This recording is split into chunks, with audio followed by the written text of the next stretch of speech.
Hi guys, ang aming dinner for today ay kanila pala kasi di naman ako nito kumakain. Pero nakatikim na ako nito. Camel siya. So, look at this one mga guys. Camel siya na karne pero para siyang para siyang baboy. Pork chop. Tingnan mo yung ugat ko. Kasama pang ugat dyan, oh. Ganun talaga pag masipag. Ayan. Dinner nila ay camel. Ayan. So, mag-start cooking na ako, guys. Napakarami, oh. 3 pamilya ang kakain. Ayan.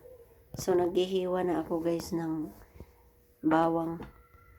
Nakahiwa na rin ako ng sibuyas. So, mag-ano na lang ako ng mga ingredients. Ayan. Lahat yan ng mga ingredients. Ayan. Ilalagay ko yan.